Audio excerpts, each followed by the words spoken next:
어제 미국에서 도널드 트럼프 전 대통령이 펜실베니아주에서 유세를 벌이다가 총격 테러를 당했죠. 현재 트럼프 전 대통령은 무사하지만 이 사건으로 범인 그리고 현장에 있었던 참석자 한 명이 사망했습니다. 트럼프 피격 이후에 오히려 더 인기가 치솟는 그런 상황이라고 하는데요. 앞으로 미국 대선 어떻게 될까요? 오늘은 임상훈 인문결 연구소장과 미국 대선 그리고 유럽 정치 오늘은 좀 인문학적으로 풍성해지는 시간을 마련해 봤습니다. 자, 소장님 어서 오십시오. 안녕하십니까? 네, 저희 프로그램 첫 출연이십니다. 네, 초대해 주셔서 감사합니다. 네, 모실 수 있어서 영광입니다. 근데 상황이 워낙 좀 위중해가지고요. 네. 이것부터 좀 여쭤보도록 할게요. 사실 저는 새벽에 이 속보를 처음에 접하고 정말 너무 놀라서 혹시 트럼프가 이게 총격 사건이었기 때문에 네. 미국은 워낙 뭐 총기 사고가 많긴 합니다만 그래도 전직 대통령에게 이런 사고가 생겼다 그래서 이거 혹시라도 큰일 나는 게 아닌가 생각을 했는데 다행히도 생명에는 지장이 없는 걸로 확인이 됐습니다. 뭐 지금 엄청나게 열정적으로 현장에서 뭐 그냥 그 파이트 뭐 이렇게 네. 외치면서 현장에서 오히려 그 더 열정적으로 나서면서 지지자들로부터 큰 박수를 받는 뭐 그런 상황이었는데요. 전반적으로 그 현재 상황은 좀 어떻게 보셨습니까? 우리 시간으로 하면은 어제 이른 아침이잖아요. 네. 그러니까 미국 시간으로 13일 오후 뭐 6시 반 정도였으니까 그 미국에서도 전혀 이제 예상을 하지 못했던 일이 사실 생긴 거죠. 물론 이제 미국에서 총기 사건이 워낙 많고 정치인을 향한 그 공격 이런 것들도 상대적으로 다른 나라에 비해서 좀 많은 편이긴 하지만 네. 그래도 그 우리가 지금 살고 있는 이 시대에 저렇게 그 대낮에 뭐 오후 6시 반이면 대낮이잖아요. 그렇습니다. 뭐 밝았어요. 예, 아주 밝은 대명천지에 이제 그런 일이 생긴다는 것이 트럼프 대통령도 직접 자신이 표현을 했지만 네. 우리나라 그러니까 미국 얘기죠. 우리나라에 이런 일이 생긴다는 것이 믿기지 않는다. 뭐 그런 표현도 하지 않았습니까? 그 우리나라 언론에도 이제 자세한 내용들이 많이 보도가 됐으니까 전체적인 상황들은 이제 많이 아실 수 있지만 그 용의자 사살이 됐죠. 그렇습니다. 현장에서. 예, 현장에서 바로 이제 사망한 것으로 그렇게 됐고 아주 젊은 20세의 젊은 그 고등학교를 졸업하지 얼마 안 된 그런 인물 아닙니까? 예. 왜 그랬는지 이제 앞으로는 영원히 알 수가 없는 그런 단계. 왜냐하면은 그 미국 수사 당국도 단독 범행이다 이렇게 결론을 내렸기 때문에 특별한 이변이 있지 않는 한은 영구히 왜 그랬는지 무슨 이유 때문인지를 알 수가 없는 그런 상황인 것이고 뭐 어디 당원이다 뭐 어디 기부를 했다 이런 내용도 나오지 않습니까? 근데 그런 거는 전혀 우리가 이제 그 뭐라고 할까요? 그 고려해 넣을 수 있는 정보는 아닌 것 같고요.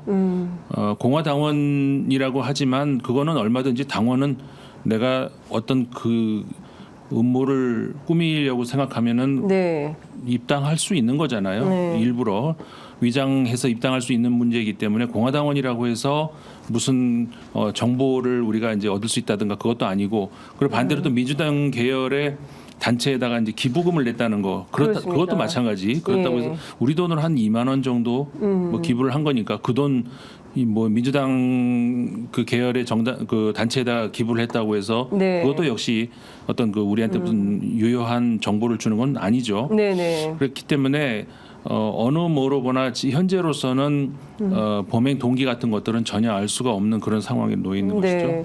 근데 이 그 이제 말씀 주신 토머스 맥슈 크룩스라는 청년이 이 그 실제로 이 사고를 내기 직전에 SNS X 있지 않습니까? 이제 트위터에 공화당과 트럼프가 싫다. 그러니까 너희는 나를 잘못 건드렸다. 이제 이런 이제 주장을 하면서 실제로 테러를 암시하는 영상을 좀 올렸다는 건데요. 그럼에도 불구하고 이 그 젊은 청년이 그 정치적 의도 없이 그냥 했을 거라고 생각하기엔 조금 어려움이 있지 않을까. 그리고 이제 뭐 소액이긴 합니다만 17살 때 바이든에게 직접 뭐 기부금을 보내고 뭐 그런 게 미국에서는 자주 있나요? 한국에서는 있지 않은 일이어가지고. 그 워낙에 유럽이나 미국이나 정치에서 네. 그 청소년 때부터 정치에 관여하고 있는 이런 것들이 이제 좀 일반화돼 있긴 하죠. 우리는 성인이 되기 전에 정치에 관심을 갖는다든가 정치 문화에 어떤 그 참여를 한다든가 이런 거에 대해서 좀 낯설잖아요. 그리고 네네네. 부모들도 별로 좋아하진 않은 것 같고 그러는데 네. 우리나라 애들은 학원 다니고 네. 입시 준비하느라고 체제에 잘 예. 적응을 해야 모범 뭐 시민이 되기도 하고, 그런 것이고. 근데 사실은 그 서구 문화는 그렇지는 않죠. 그러니까 어린 시절부터 심지어는 그 17살이 아니라 더 어린 나이에서도 정치에 관여를 하고 이제 정치에 그러니까 아주 민주주의 훈련을 받는 그렇죠. 거죠. 일종의 예, 예. 민주주의라고 하는 것을 그런 어떤 그 나중에 성인이 돼서 이제 투표장에 간다는 그런 의미가 아니라 그 우리 삶에서 직접적으로 가장 영향을 크게 미치는 것이 정치이기 때문에 네. 정치는 우리 가까이에 있는 것이다. 이런 것이 이제 사실은 오랜 전통이죠. 수세기에 네네네. 걸친 오랜 전통이기 때문에 어릴 때부터 이제 그런 정치 문화에 이제 관여를 하는 거는 뭐 이상한 현상은 아니고 그 문화에서 보자면은 네. 그런 것이죠. 그러니까 뭐 이제 뭐 여러 가지가 나오는데 2021년에 민주당 기부 플랫폼인 액트블루에서 좀 활동을 했었던 것 같고 진보 성향의 유권자 단체인 진보 유권자 투표 참여 운동 여기에도 이제 앞서 말씀해 주신 대로 $15 정도 기부한 사실이 드러나기도 했고 근데 중요한 포인트는 어떤 정치 혐오가 이 청년에게 있었다고 한다면 네. 그래서 트럼프를 암살해야겠다라고 생각한다고 한다면 이건 사실 미국 정치 내부가 굉장히 이 문제를 그냥 단순한 가볍게 어떤 볼 수는 없다. 네. 네. 그 그렇죠. 공격의 문제, 어떤 한 정치인에 대한 혐오 이 문제로 볼 것인지 아니면 전반적으로 이 문제를 확장시켜서 이 혐오의 문제, 차별의 문제 뭐 이런 문제들을 좀 확산시켜서 볼지 지금 당장 미국 사회 분위기는 좀 어떤 것 같으십니까? 일단 전반적으로 네. 그 미국뿐만 아니라 전 세계적으로 우리나라까지 포함을 해서요. 네. 그 정치가 양극화됐다 이제 이런 이야기 우리도 많이 표현을 하지 않습니까? 네. 그런데 어떤 그 표현으로서가 아니라 실제로 그렇게 분위기가 많이 가고 있는 것은 사실이고요. 네. 근데 정치 양극화라는 것이 건전한 의미에서의 그 두리뭉실하게 가운데 다 모여 있고 그런 것보다는 분명한 색깔이 양쪽으로 있는 것이 좋은 건 맞죠. 그런데 이제 그런 의미에서 양극화가 아니라 네. 그 우리가 정치라고 얘기를 했을 때 영어로 이제 politic하고 policy하고 둘 다 그 정치 비슷하게 이렇게 번역이 되지 않습니까? 특히 그 다른 영어를 제외하고 다른 언어에서는 둘 다 이제 그 politic이라고 번역이 되기 때문에 그런데 이제 그 안에서 우리가 정치가 우리 삶에 깊이 관여한다라는 차원의 아까 말씀 나눴던 그런 차원에서의 정치는 정책 아니겠습니까? 정책이 어떤 정파에서 어떤 이념에서 어떤 그 방향을 제시를 하느냐 이거에 따라서 이제 우리 삶에 어떤 영향을 미친다. 그런 식을 이제 그 깊이 관여하고 네. 그렇게 한다는 것은 좋은 것이고 진보 혹은 보수 이런 이념이 활발하게 논쟁을 하고 이런 건 좋은 것인데 그런 의미에서의 정치가 아니라 우리가 이제 마치 그 스포츠 무슨 축구나 야구나 이제 그 경기를 한다. 그러면은 가장 중요한 건 우리 편이 이기는 거잖아요. 네네네. 경기 내용이 물론 경기 내용 좋으면 좋지만 그것보다 중요한 건 우리가 무조건 어떻게 해서든 이기면 되는 것이고 네. 똑같은 반칙을 해도 상대편이 반칙하면은 안 되는 거고 우리가 반칙하면 상관없는 거고 이런 식의 그 정치 관여라고 하는 것 네. 이게 이제 특히 이제 미디어가 과거보다 더 우리한테 그 가까이 다가오면서 과거에 좀 멀리 있었던 것 같은 그런 정치가 지금은 많이 가까이 왔지 않습니까? 네. 그게 아까 말씀드린 건 정책 차원이 아니라 지금 두 번째 부정적인 의미에서의 정치 그런 차원에서 우리를 더 이렇게 싸움을 붙이는 그런 의미에서 양극화가 된다는 그렇죠. 것이죠. 예. 이게 이제 미국도 마찬가지 심각한 상황인 것이고 유럽도 그렇고 한국도 그렇고 네. 그러다 보니까는 그 점점 그 상대에 대한 혐오만 점점 커지는 것이고 네. 이게 지금 현재 그 바로 어제 미국에서 발생했던 그 사건 이런 것에도 완전히 그 관계가 없다라고 할 수가 없는 것이죠. 그러니까 그 과거에도 미국에서 물론 정치인을 상대로 하는 그런 테러가 많이 있었죠. 그리고 그 이유도 뭐 다양한 이유가 별 이상한 이유까지 다 있었는데 아무튼 이런 그 정치인을 상대로 하는 이런 그 테러 공격 이런 것들은 최근 들어와 가지고 이런 제가 말씀드린 나쁜 의미에서의 양극화와 깊이 관련이 있다. 이렇게 말씀을 드려야 될 것 같습니다. 그렇군요. 네, 어제 보니까 일제히 뭐 CNN, 뭐 영국 BBC, 그다음에 호주 ABC 해가지고 사실상 영미권 언론들은 진짜 호들갑스럽게 이걸 막 보도하고 정작 이제 중국 CCTV, 뭐 일본 NHK 이런 데는 그냥 평범한 이제 자체 방송들을 하고 있었는데 어제 여러 이제 그 정치 전문가들 뭐 각 당 공화 민주 양당 뭐 캠프 관계자들이 나와서 여러 가지 설명들을 하는데 그 사실상 미국의 이제 세 개의 전쟁이 이제 진행 중에 있다는 거예요. 하나는 우크라이나, 그리고 하나는 이제 가자, 이스라엘, 그리고 하나가 미국과 미국인의 전쟁이다. 이제 이런 표현을 쓰는 겁니다. 그러니까 이것은 사실 한국에도 똑같이 적용될 수가 있는 것이죠. 그러니까 지난번에 이재명 대표 테러 사건도 이제 비견될 수 있는 것이고 끊임없이 내적 갈등과 사실 뭐 지금 국민의힘 전당대회만 보더라도 사실상 내전 상태. 뭐 그러니까 뭐 그 한동훈 캠프에서 나온 얘기 중에 누가 죽나 보자 이런 얘기가 나오지 않습니까? 그러니까 이게 보면 극단적으로 그러니까 정치가 어떤 뭘 좀 그 사회에 해법을 마련하는 어떤 수단적 차원이 아니라 죽고 죽이는 막 이런 생존 게임 비슷하게 이렇게 가는 거예요. 근데 이게 전 세계가 다 비슷한 흐름 양상 이렇다고 봐야 됩니다. 그러니까 우리가 흔히 그 정치적 올바름 이런 표현 있지 않습니까? 어쨌든 우리가 세상을 살면서 도덕적으로 혹은 사회 합의 차원에서 우리가 기본적으로 지켜야 할 선 이런 것들이 사실 한 10여 년 전까지만 해도 있었죠.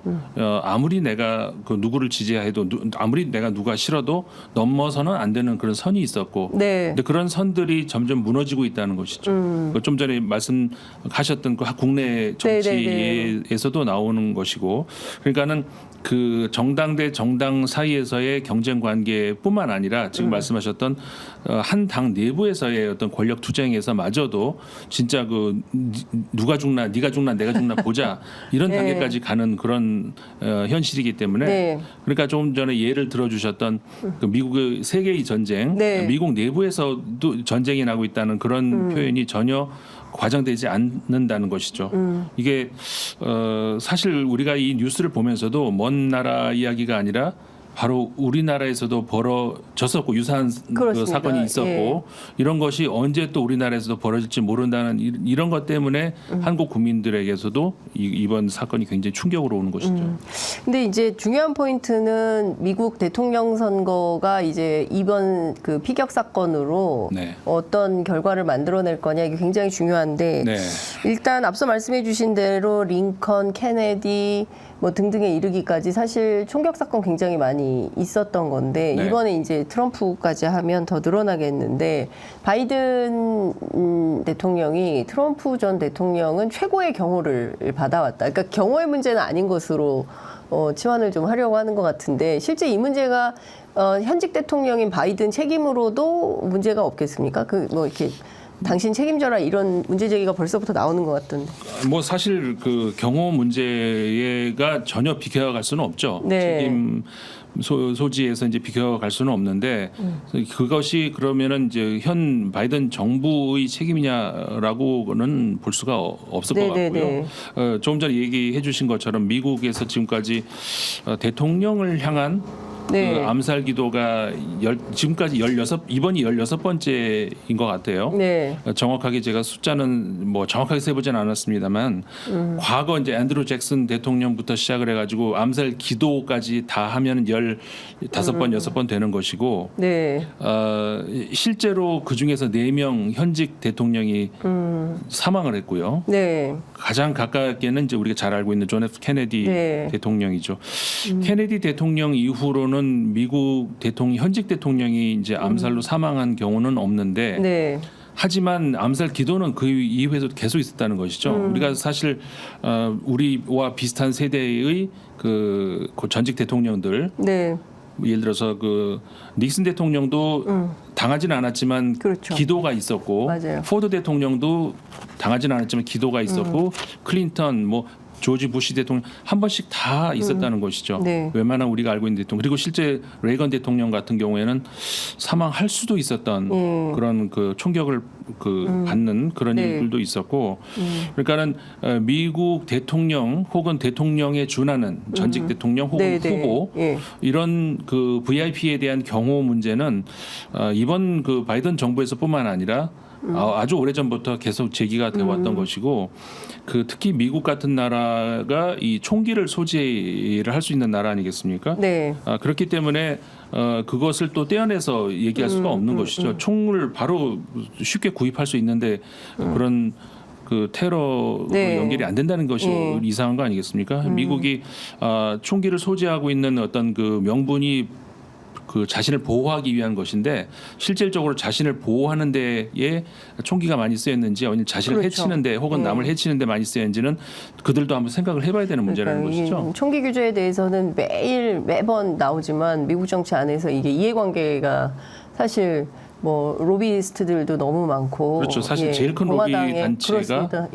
그 총기 업체. 그렇죠. 예. 그렇기 때문에 정말 이거는 해결이 안 되는 그런 문제인데, 그렇기 때문에 이게 당연히 그 외부 노출이 있을 수밖에 없는 대통령들, 그리고 대통령 후보, 전직 대통령 이런 사람들에게 또 그런 그 위기가 올 수가 있다는 것이죠. 네. 그리고 이제 특히 그 선거철이 되면 이번 행사도 그랬습니다만 야외 행사가 많을 네. 수밖에 없잖아요. 맞습니다. 근데 그렇게 뻥 뚫린 공간에서 예. 그 어디서 무슨 공격을 할지도 모르는 그런 상황에 노출되는데, 사실 우리가 총기가 아니라 뭐 칼이라든가 이런 테러 같은 경우에는 그런 뻥 뚫린 공간에서 어느 정도의 방어가 되잖아요.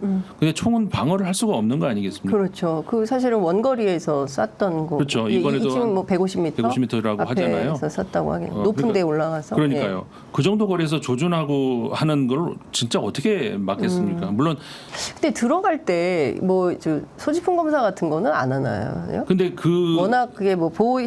그러니까 이게 실내에서 한다면은 당연히 할 수가 있겠지만, 야외라서. 이번 같은 야외에서는 그게 쉽지는 않을 거라는 것이죠. 당장 이제 지난 주말에 그 집회가 서울 그 광화문에서 있지 않았습니까? 네. 근데 그 다음에 이제 행진을 했는데, 행진할 때 우리 주요 정치인들도 네. 표적이 될 수 있다. 그러니까요. 예. 그래서 그 옆에 있는 사람들도 조심해야 된다. 이거 생각하기도 심각하다. 싫은 끔찍한 끔찍한 그런 일들이 일인데. 뭐 사실은 지난번 부산에서도 있었기 때문에 예. 상당히 심각하다. 이제 지금 방금 뭐 속보 하나 들어와 있는데요. 바이든 대통령이 트럼프 총격범의 범행 동기는 아직 확인되지 않았다. 아직 모른다. 그리고 폭력의 정상화는 있어서는 안 된다. 그리고 증오가 머물 곳은 없다. 그리고 그 정치가 킬링필드가 되어서는 안 된다. 이제 이런 주장을 했습니다. 왜 이런 얘기가 나오나 하면, 도대체 왜 이 청년이 이런 끔찍한 범행을 저질렀을까에 대한 생각들 때문에 그런 것인데요. 그렇죠. 일각에서는 자작극 아니냐라는 얘기도 있고, 또 일각에서는 바이든의 사주 아니냐. 그러니까 민주공화 양당에서 정치적인 음모론이 또 나오기 시작을 하는 것 같은데요. 그러니까 이걸 좀 어떻게 본질적으로 봐야 된다고 보십니까? 뭐 한국 사회에서도 굉장히 미국대선은 중요한 우리 뭐 유일한 동맹 국가이기도 하고, 그렇죠. 예, 미국 대선 결과에 따라서 한반도에 미치는 영향, 정세에 지대하죠. 미치는 영향도 지대하고 그렇기 네. 때문에 굉장히 중요한데.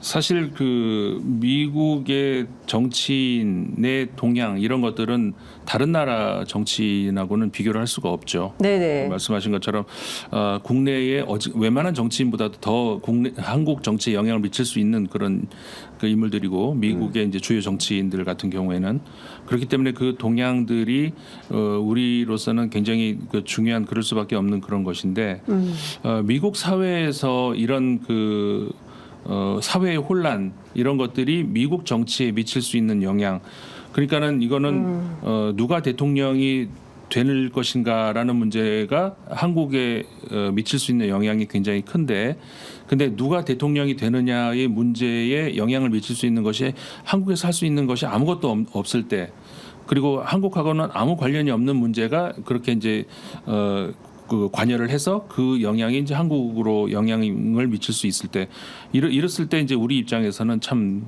답답할 노릇이죠. 네. 지금 트럼프 전 대통령이 다시 한번 재선이 되느냐, 바이든 현 대통령이 재선을 하느냐, 이 문제에 따라서 네. 어느 쪽으로 가느냐에 따라서 이제 한국의 앞으로 이제 그 한 4년, 적어도 4년은 이제 큰 영향을 미칠 수밖에 없는데, 네. 그 과거에 그래도 다행스러운 것은 우리가 그 2017년이었죠. 그 트럼프 대통령이 처음 임기를 시작할 때 그때만큼의 안개 속은 아니라는 것.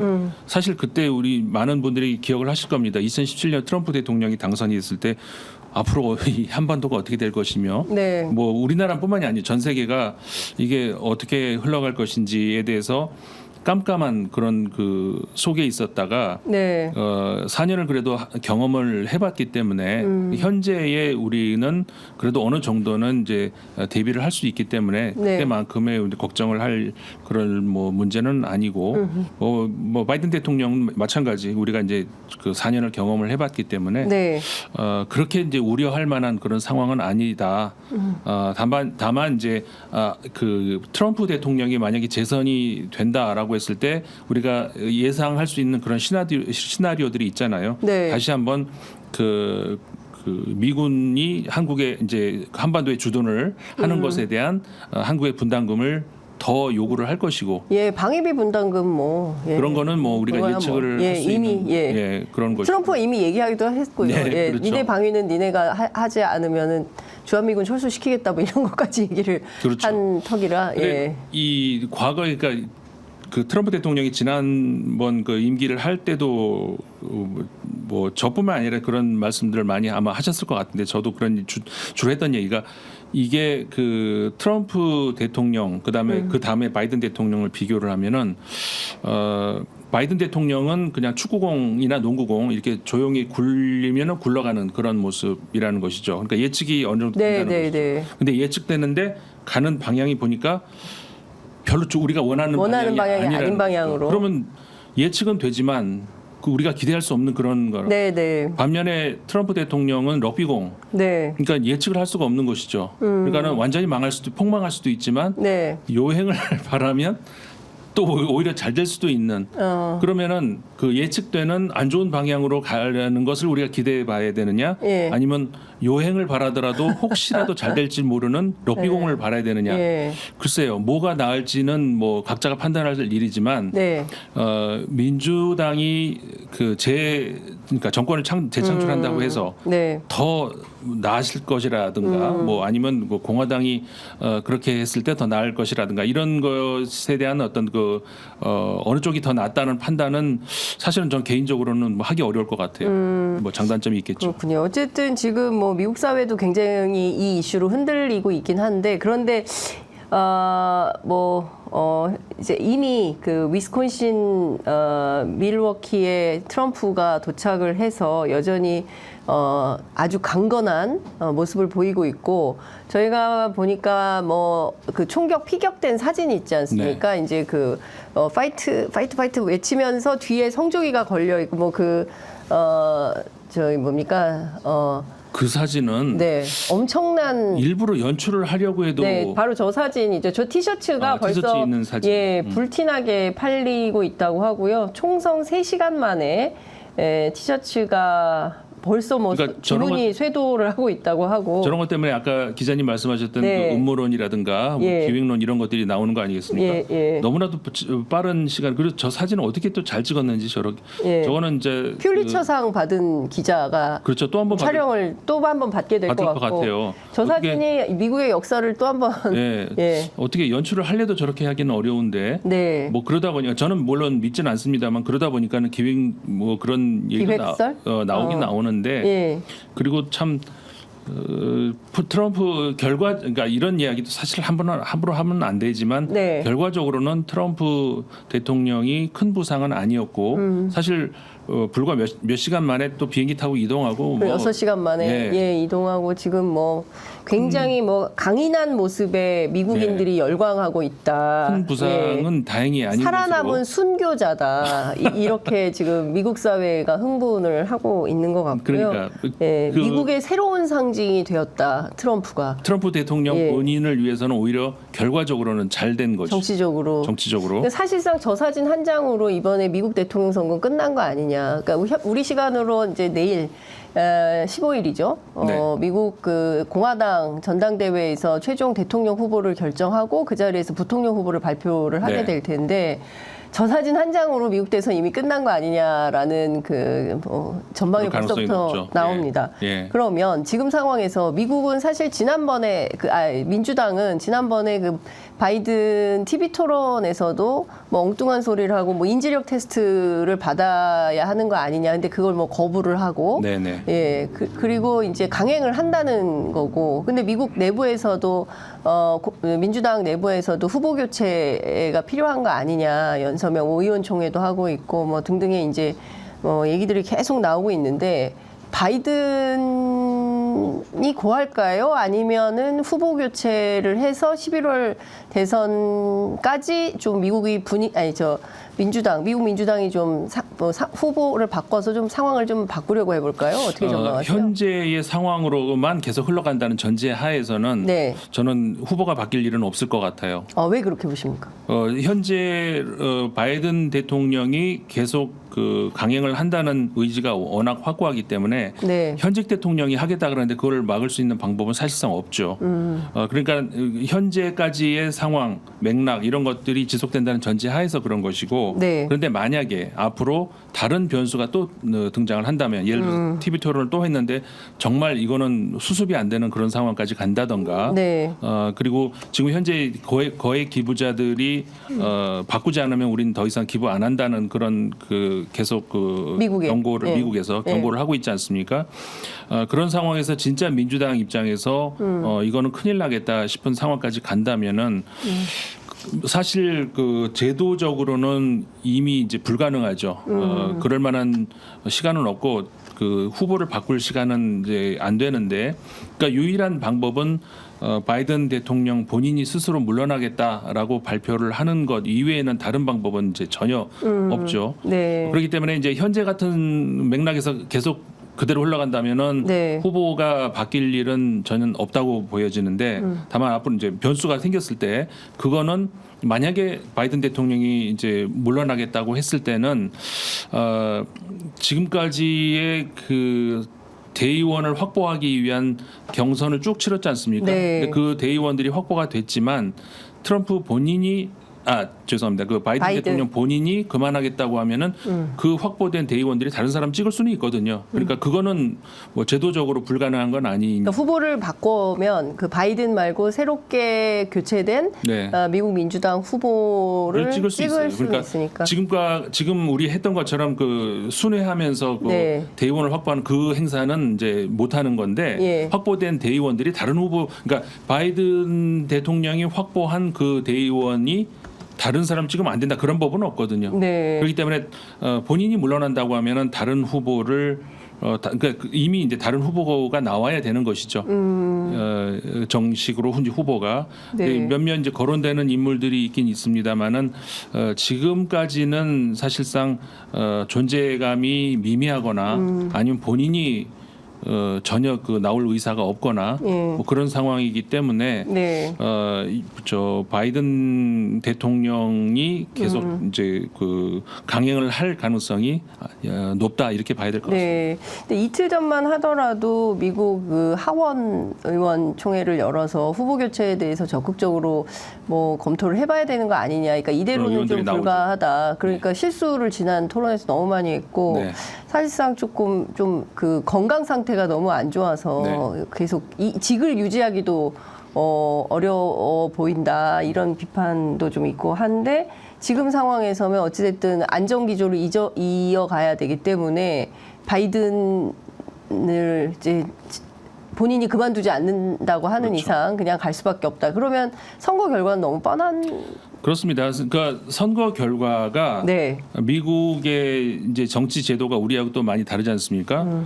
우리나라 언론에서도 미국의 두 후보, 뭐 네. 아직은 정식 후보는 아니지만 바이든 몇 퍼센트, 트럼프 몇 퍼센트, 뭐 박빙 혹은 뭐 몇 퍼센트 누가 앞서고 몇 퍼센트 포인트 앞서고 이런 보도가 나오지 않습니까? 네. 그런데 그런 그 몇 퍼센트를 확보를 했다라는 것이 별로 이렇게 의미가 없는 것이 미국에선 주별로 선거인단을 확보하는 거 아니겠습니까? 그러니까 각 당 안에서 이제 그 후보를 결정하는 문제에서는 아까는 이제 대의원인데 그게 아니라 이제 실제 미국 네. 선거에서는 그 각 주별로 배당되어 있는 선거인단, 그 선거인단을 몇 퍼센트 누가 얼마큼 확보하느냐로 결정이 되지 않습니까? 네. 예를 들어서 미국의 50개 주에서 그러면 주별로 인구가 많은 주가 있고 적은 주가 있는데 예를 들어 상원 의원 같은 경우는 인구가 많건 적건 그냥 이렇게 두 명씩 배당이 되는 것이지만 그 하원 의원이라든가 이번에 그 지금 말씀드리는 대통령 선거인단 같은 경우에는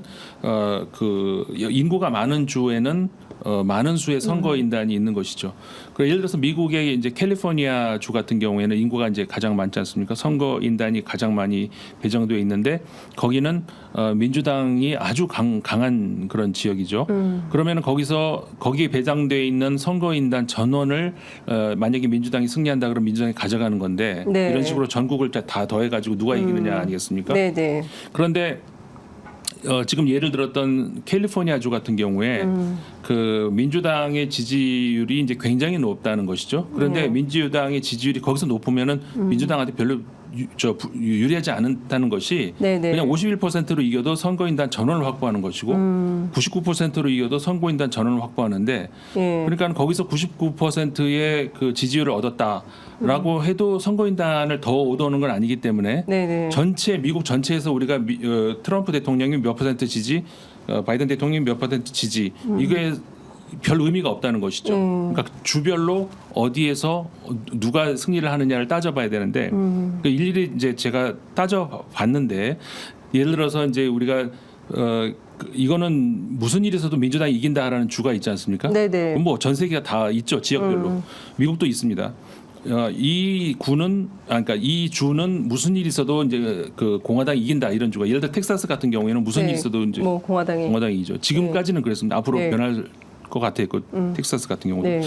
그런데 어쨌든 그렇게 표를 다 더해 봤을 때 그 이제 소위가 말해 우리가 이제 스윙 스테이트라고 해가지고 민주당이 될 수도 있고 공화당이 될 수도 있는 그런 주들 그 주들이 이제 어디로 가느냐에 따라서 결정이 되는 어떤 그런 거. 그러니까는 최근에 그 이번에 일이 난 그 펜실베니아라든가 예. 그다음 위스콘신 그다음에 그 몇몇 그 동북 쪽에 있는 그 네네. 주들 있지 않습니까? 그 주들이 이제 소위 말하는 그 스윙 스테이트라고 해가지고 예. 공화당을 지지할 수도 민주당을 예, 지지할 수도 그 이쪽이 어느 쪽을 하느냐에 따라서 예, 결정이 돼. 결정이 만약에 되는. 그 주를 싹 빼고 보면은 이미 다 결정이 됐어요. 예, 예. 그러니까 이 주가 어디로 가느냐로 결정이 된다는 예, 것이죠. 예. 그러니까 다른 주는 볼 필요도 없고 지금 말씀드린 이 스윙 스테이트 한 3개, 4개 정도 네, 네. 보면 되는 겁니다. 여기서 봤을 때 지금까지는 그 트럼프 전 대통령이 앞서고 있다는 것이죠. 그렇기 때문에 이번에는 이번 그 3개월 후의 선거에서 네. 그 전국 지지율 몇 퍼센트 이런 거는 중요하지 않고 예.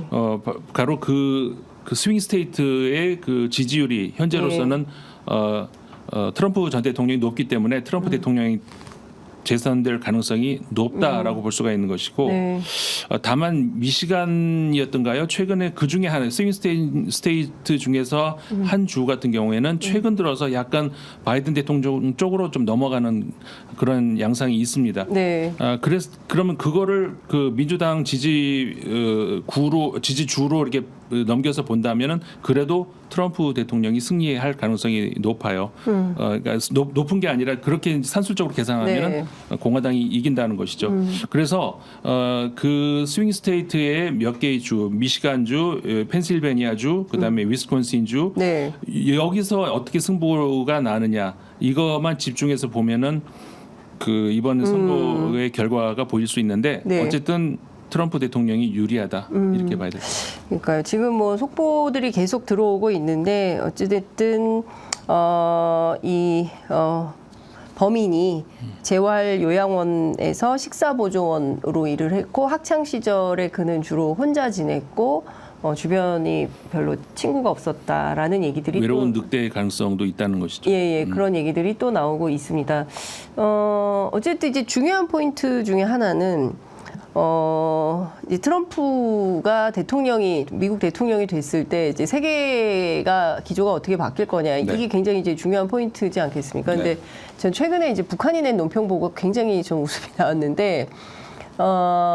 세계 평화를 해치는 건 미국과 나토다. 이제 이런 주장을 북한이 북한이 이제 그런 논평을 냈어요. 그리고 사실 지금 보면 이제 그 아메리칸 퍼스트 대신에 그 자유무역을 가장 강조하는 나라가 또 중국이기도 하지 않습니까? 그러니까 그리고 또 세계를 향해서 푸틴이 주장하는 바도 이게 두 개의 세계가 병립해야 된다. 그러니까 미국 중심이 아니라 그러니까 또 다른 세계를 만들려고 하는 거고 거기 중심에 러시아, 중국, 북한 뭐 이런 나라들이 서게 되고 그럼 이게 도대체 어떻게 되는 건지에 대한 고민. 그다음에 이제 유럽에서는 최근에 또 이제 좌파들이 조금 선전을 하고 있는 건가요? 실제로 그렇게 보이는 건가요? 어떻게 봐야 됩니까? 사실 전 세계에서 이제 벌어지고 있는 이 일들을 이제 하나의 어떤 그 방향성으로 보기에는 무리가 있는 건데 그래서 이제 몇 가지를 이제 좀 가지를 정리를 해서 보자면은 일단 우리가 이제 그 정치를 포함을 해서 뭐 인간사가 다 그렇죠. 그 실질적인, 그 실리적인 그런 측면하고 명분을 얘기하지 않습니까? 네. 근데 조금 전에 말씀하셨던 그 러시아 같은 경우에 그리고 중국 같은 경우에 오히려 이제 자유무역을 주장하는 이제 중국 같은 경우에 명분 싸움에서는 그러니까 당연히 미국이 내세우는 말보다 중국이 내세우는 말이 맞잖아요. 그러니까 우리가 이제 그 하나의 그 어떻게 보면은 모노폴 하나의 축 하나의 어떤 그 기둥만 놓고 생각을 하면은 그 건전하지 않다는 것이 그 다수의 다른 축 또 다른 어떤 대체 이런 것들이 있을 때 무엇이 옳고 그르고를 떠나서 다른 대체제가 나올 때 그 대체제는 내세울 것이 명분밖에 없는 것이죠. 그러니까는 지금 중국 같은 경우도 미국이 놓치고 있는 명분이 무엇인가를 찾아낼 수밖에 없는 것이고 그렇기 때문에 중국이 그 말하고 있는 것들 중에서는 사실 말은 맞네 이런 것들이 많이 있죠.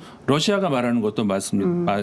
그 미국 일변도에 세계가 이제 하나의 축에 의해서 흘러간다라고 했을 때는 분명히 그 소외되는 그런 지역이 나올 수밖에 없는 것이죠. 그러니까는 다각도에서 그리고 하나의 그 다수의 그 다자 정치 이런 것들을 이야기를 한다. 그럼 말은 맞잖아요. 그러니까 러시아나 중국이나 이런 곳에서 그런 어떤 그 명분 싸움에서 미국을 어떻게 보면은 그 상대할 수 있는 거는 그런 명분밖에 없기 때문에 그런 차원에서 전략적인 그런 판단을 하는 것이고 그런 거에서 이제 미국이 그 전략적으로 밀리지 않기 위해서는 그런 명분을 그러니까는 놓치면 안 된다는 것이죠. 근데 미국은 지금까지는 불행하게도 그런 명분 싸움에서 놓치고 있는 게 너무 많다는 것이죠.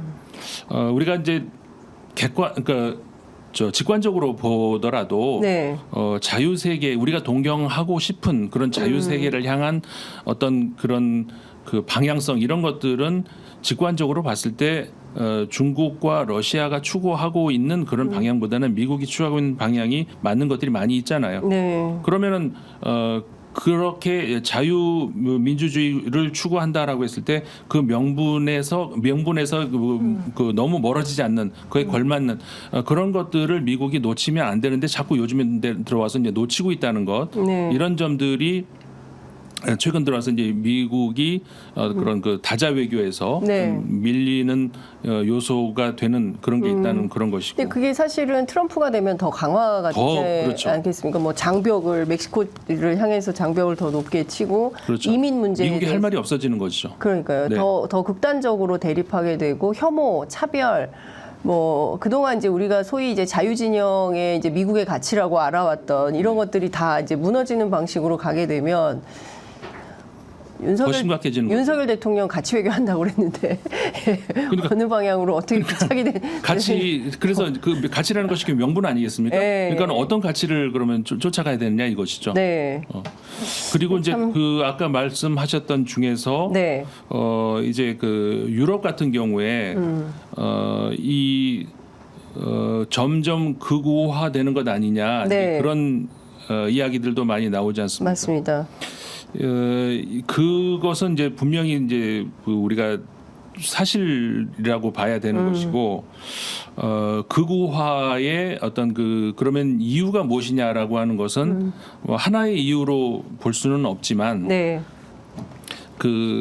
사실 큰 틀로 보자면은 전 세계가 극우화의 물결로 가는 건 아니라는 것이고 유럽이 네. 그렇게 이제 간다 이렇게 넓은 의미에서 이제 서구라고 했을 때 미국도 포함이 될 수 있지만 특히 이제 유럽이 그렇다라는 것이고 좀 거시적인 관점에서 그 이유는 유럽 세계가 이제 100년 전에 200년 전에 전 지구를 점령하는 그런 과정에서 네. 해왔던 그 식민주의, 제국주의 네. 이런 것들에 대한 그 결과가 지금 이제 나오고 있다는 그런 것이죠. 그러니까는 지금 프랑스나 독일이나 영국이나 네. 이런 곳에 그 소수자들 있잖아요. 예, 예. 인종적으로 소수자들이 하는 많은 말들이 무엇이 있냐면은 너희들이 100년 전에 200년 전에 아프리카를 안 건드렸으면 이런 일 없어. 이런 얘기가 나오는 거거든요. 네네. 그러니까는 주로 프랑스에서는 북아프리카에서 이민 혹은 불법적으로 건너오는 그런 사람들이 많이 있고 독일 네. 같은 경우에는 터키 사람들, 영국 같은 경우에는 인도 사람들. 왜 그렇겠습니까? 다 자기들이 가서 건드린 제국주의와 식민지의 병폐가 그렇죠. 그게 이제 결과적으로. 그대로 나온다는 것이고 예. 다만 이제 그들이 경제적으로 아주 잘 소위 말해서 잘 나갈 때에는 네네. 우리가 하기 싫은 일 다른 사람들이 좀 들어와서 해주면 좋잖아요. 뭐 한국도 그런 발상을 하고 있지 않습니까? 그래서 이민자를 우리가 받아가지고 몇십 년 간격을 두고 네. 유럽의 뒤를 우리가 뒤따라간다는 거죠. 예. 그래서 우리가 이제 지금 특히 유럽의 모습을 유심히 봐야 되는 이유가 바로 그거라는 거거든요. 네. 경제가 잘 나갈 때는 그 외부에서 노동력을 싼 값에 노동력을 가지고 와서 네. 쓴다는 것이죠. 자기가 하기 싫은 일 이제 네네네. 남을 시키는 이런 심리죠. 그런데 이제 경제가 더 이상 잘 돌아가지 않을 때 경제가 순환을 그리지 않습니까? 어쨌든 지금은 전 세계 경제가 좋지 않은 시대죠. 네. 그래서 유럽 같은 경우에 그럼 그렇게 되면은 그 인력이 어디로 가느냐? 그 인력들이 길거리로 나앉게 되는 거거든요. 그러면서 그 인력들 때문에 우리가 실업자가 된다? 그건 말이 안 되는 이야기죠. 그렇죠. 그러니까 그런 데서 나오는 결국은 사회적인 문제까지도 네. 그러니까는 통합의 실패. 과거에는 프랑스가 98년도였던가요? 그 월드컵 우승하지 않았습니까? 첫 우승할 때 그때 프랑스에서 무슨 얘기가 많이 나왔었냐면은 이 다민족 국가의 승리다. 네. 프랑스가 실제로 그 축구팀 구성을 보면은 상당히 그렇게 보이죠. 근데 지금은 뭐 다 나가라 이런. 그러니까 잘 나갈 때는 다민족 회사의 승리고. 네, 경제가 어려웠고 일자리가 부족할 때는 너희들 때문에 우리 일자리가 없으니까 나가라 이제 이런 방식으로 말을 그렇죠. 한다는 거죠. 그렇죠. 그게 유럽만의 문제냐 아니면 한국의 문제로 곧 닥칠 한국의 미래를 얘기를 하는 거냐. 그러니까 이민 문제나 이런 것들도 좀 더 정교하게 정치권에서 좀 들여다봐야 되지 않을까 싶습니다. 네. 네, 오늘 임상훈 선생님하고 미국 대선 그다음에 트럼프 피격 사건 짚어봤는데요. 다양하게 정말 국제사회로 이렇게 눈이 넓어진 느낌이었습니다. 아마 시청자 여러분들께서도 저하고 같은 판단이시지 않을까 싶습니다. 오늘 말씀 잘 들었고요. 또 저희가 종종 모셔서 국제사회 이슈를 좀 여쭤보도록 하겠습니다. 오늘 말씀 잘 들었습니다. 감사합니다. 고맙습니다.